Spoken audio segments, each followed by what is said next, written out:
Leadership is really where you need to make decisions. And remember that leadership also include one of the most important lessons I've learned is selling a vision to people who cannot see it. It's about that time to give you your Real Hustler a little bit earlier, but it's a cold winter out there, so we'll try to wrap up things as fast as we can. Plus, it's also a Friday. Nah, I'm kidding. We love our Real Hustlers. Today, we've got Salomo Hei, a prominent Namibian professional known for his extensive work in economics and research. He currently serves as the chairperson of Namibia Statistics Agency and has a significant background in economics, financial consultancy. Hei is the founder and head of High Economic Intelligence consultancy specializing in economics, financial services. He joins us today in studio and tell us where it all began. Good morning, good sir. Good morning, sir. How are you? I'm good. Are you a morning person? Well, I think so. I get out of bed, or rather out of the starting blocks quite early. Yeah. Tell us a little bit about your childhood and how that contributes to the person that you are today. Yeah, no, thank you. And thank you for having me. Thank pleasure. you to your listeners as well. So we come from very humble beginnings. I was born in a small village called Okonjatu, third generation of the great Hei clan from Okonjatu. Okay. So Okonjatu, in terms of its praise songs, is known as, during the war of land dispossession, the genocide, is the place where the leadership went different directions. Remember that people were fighting for land at the time, so when the enemy was coming, people had to then flee in terms of to survive. So in Okonjatu is where people went different directions. Some said we must fight, and some said no, we must save the clan.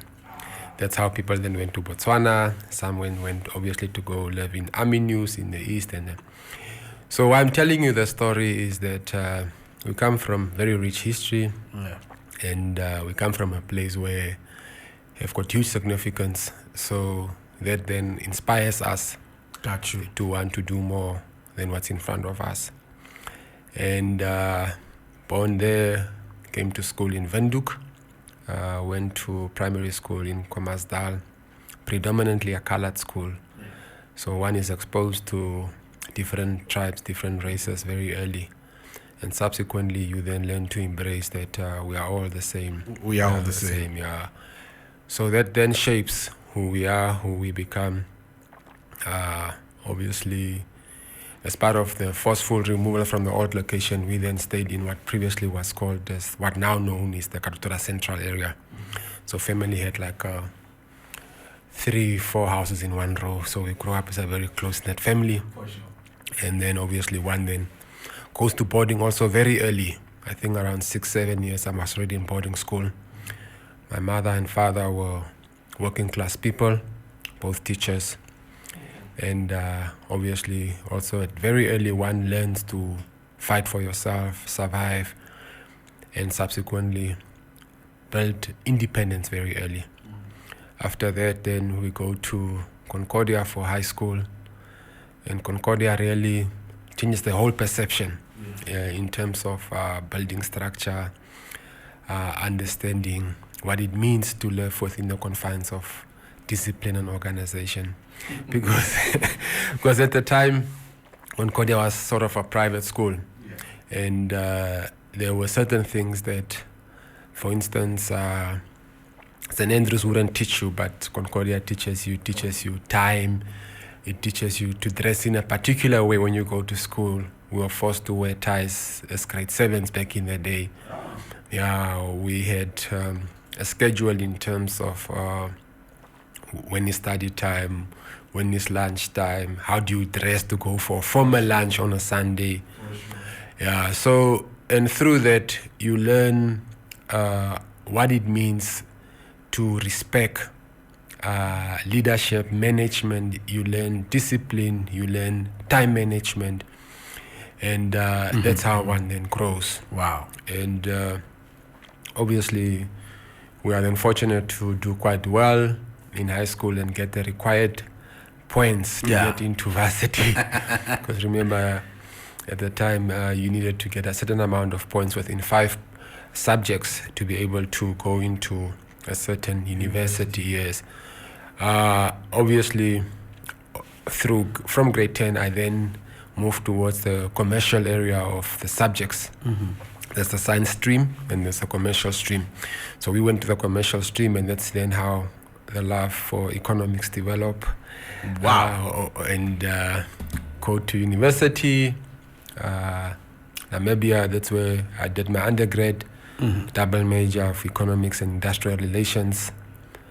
And again, a different sort of world opens up there because there's more freedom now. Yeah. And remember that you come from this highly structured environment of Concordia. Yeah. And then you come to a new environment where, again, you have to apply the discipline with a very minimal supervision or oversight. Yeah, for sure. But Concordia gives you the grounding to be able to understand that first things first. Discipline should be there. Yeah. Yes, you should have both. Also, all work and no play makes the dull boil. And then fast forward, in between there's the love and passion for football as well that develops, and it's part of growing up. For sure. And then we play a bit of football. We are involved with the youth teams in Namibia, obviously with a background from Komasdal. I then play for a team called Civics. Oh, okay. You play for Civics up front or at the back? In midfield. Okay, general. Yeah, well, I think I was able to knit things together from the midfield.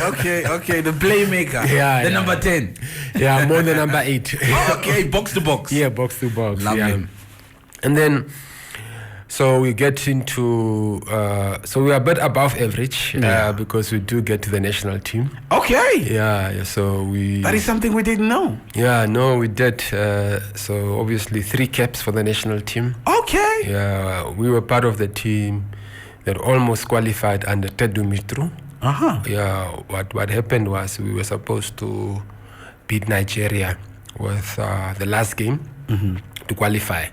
And that game was at the Independence Stadium. Obviously, the Independence Stadium at the time was fit for purpose in terms of Africa. Okay. For sure. So can you mention some of the... Sorry to cut you short. Can you mention some of the players that you played alongside with in that time?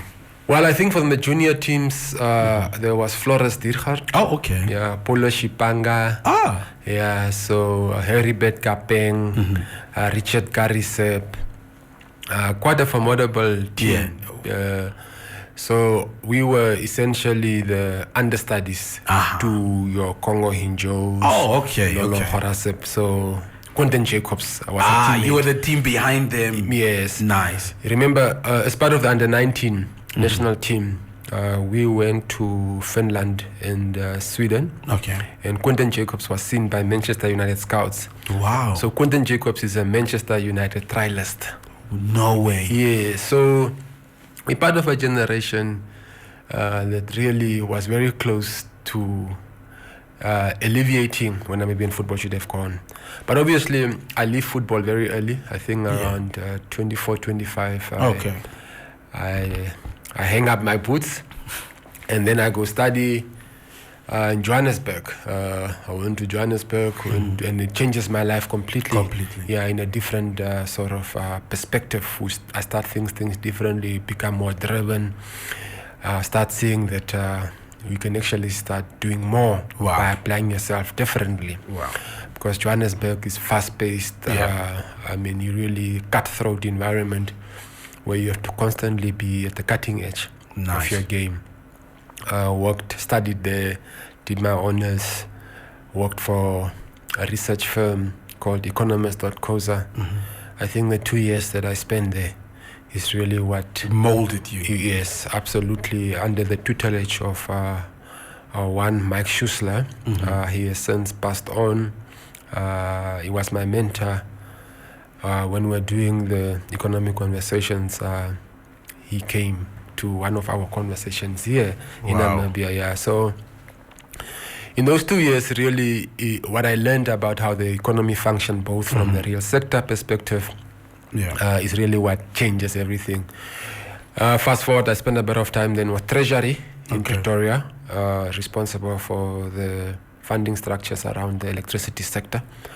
Obviously, please don't cut my head off, because what happens is Eskom. It is what it is. Yeah. It is what it is. But sir, you really have been around the place, and I must say you've picked up so many skills that is motivating, and your journey within itself is really, really, really filled with a lot of gems. With that said, because of time, we want to bring you to the last question, and that question is, because you've been around in life, is there any leadership and business advice you would like to share with our listeners this morning? What would you like to leave them with? Yeah.